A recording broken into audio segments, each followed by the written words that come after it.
Hello and welcome to Bhavna's Fusion Cooking. Learning starts from here.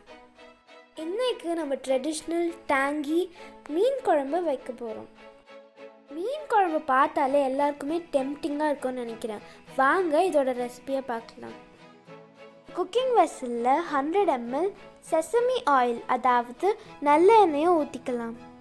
இந்த oil நல்லா flavour கொடுக்கும். உங்ககிட்ட அது இல்லைன்னா நார்மல் ரிஃபைன்ட் ஆயிலை கூட யூஸ் பண்ணிக்கலாம்.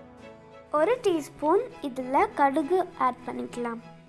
நெக்ஸ்ட் 1 டீஸ்பூன் ஃபெனல் சீட்ஸ், அதாவது சோம்பு ஆட் பண்ணிக்கலாம். அப்புறம் 1 டீஸ்பூன் ஃபெனுக்ரீக், அதாவது வெந்தயமாக ஆட் பண்ணிக்கலாம்.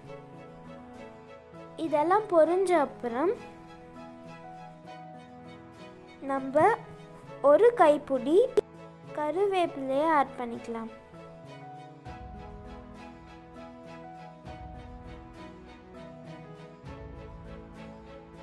அப்புறம் 1 கைப்பிடி பூண்டு உரித்து போட்டுக்கலாம். மீன் குழம்போட ஃப்ளேவருக்காக 1 கைப்பிடி சின்ன வெங்காயத்தை போட்டுக்கலாம். இது கூடவே நம்ம சாப் பண்ணி வச்சுருந்த ஒரு பெரிய சைஸ் வெங்காயத்தையும் போட்டுக்கலாம். இது எல்லாத்தையும் நம்ம நல்லா சாட்டே பண்ணிக்கலாம். இப்போ தேவையான அளவு உப்பு சேர்த்துக்கலாம். இப்போ நல்லா சாட்டே பண்ணிக்கலாம்.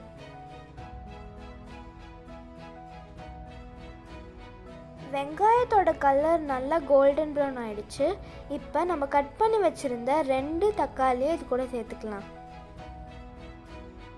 இப்போ தக்காளி நல்லா ஸ்ட்ரிங்க் ஆகுற மாதிரி சாட்டே பண்ணிக்கணும்.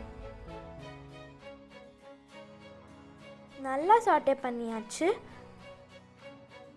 இப்போ 1 டீஸ்பூன் மஞ்சள் தூள், 2 டேபிள் ஸ்பூன் மிளகாய் தூளை ஆட் பண்ணிக்கலாம். இப்போ எல்லாத்தையும் நம்ம சாட்டே பண்ணிக்கலாம்.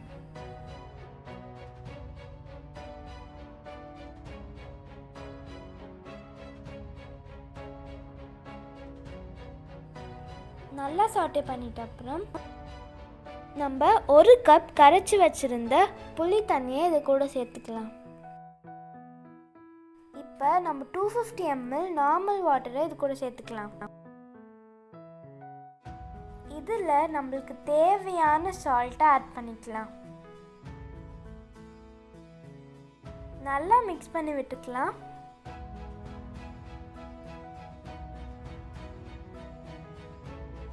இப்போ இதோட மூடியை போட்டு மூடிக்கலாம்.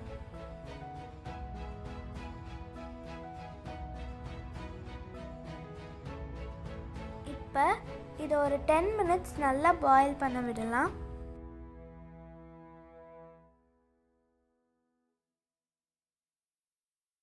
இது இப்போ நல்லா பாயில் ஆயிருக்கு.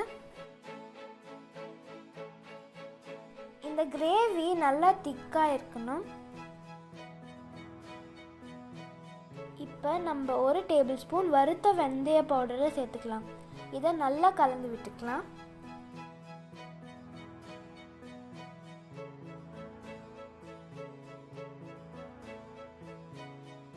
இது நல்லா திக்காகி கொதி வந்திருக்கிறப்ப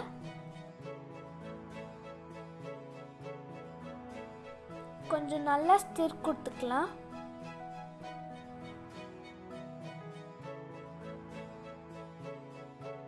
இப்போ நம்ம சால்ட், டர்மரிக் போட்டு க்ளீன் பண்ணி வச்சுருந்த சங்கரா மீனை இது கூட சேர்த்துக்கலாம்.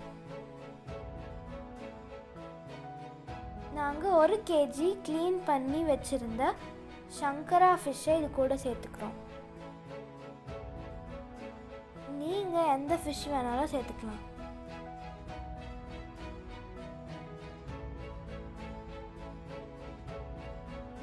இதை நல்லா ஒரு 10 minutes பாயில் பண்ண வேண்டியது இருக்கும்.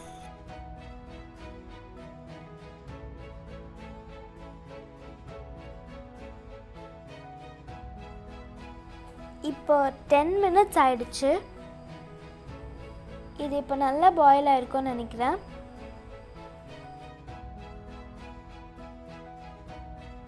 இதை கரண்டி போட்டு கிளறுனா நம்மளோட ஃபிஷ் எல்லாம் பிரேக் ஆகிடும். அதனால் நம்ம ஜஸ்ட் ஷேக் பண்ணிக்கலாம்.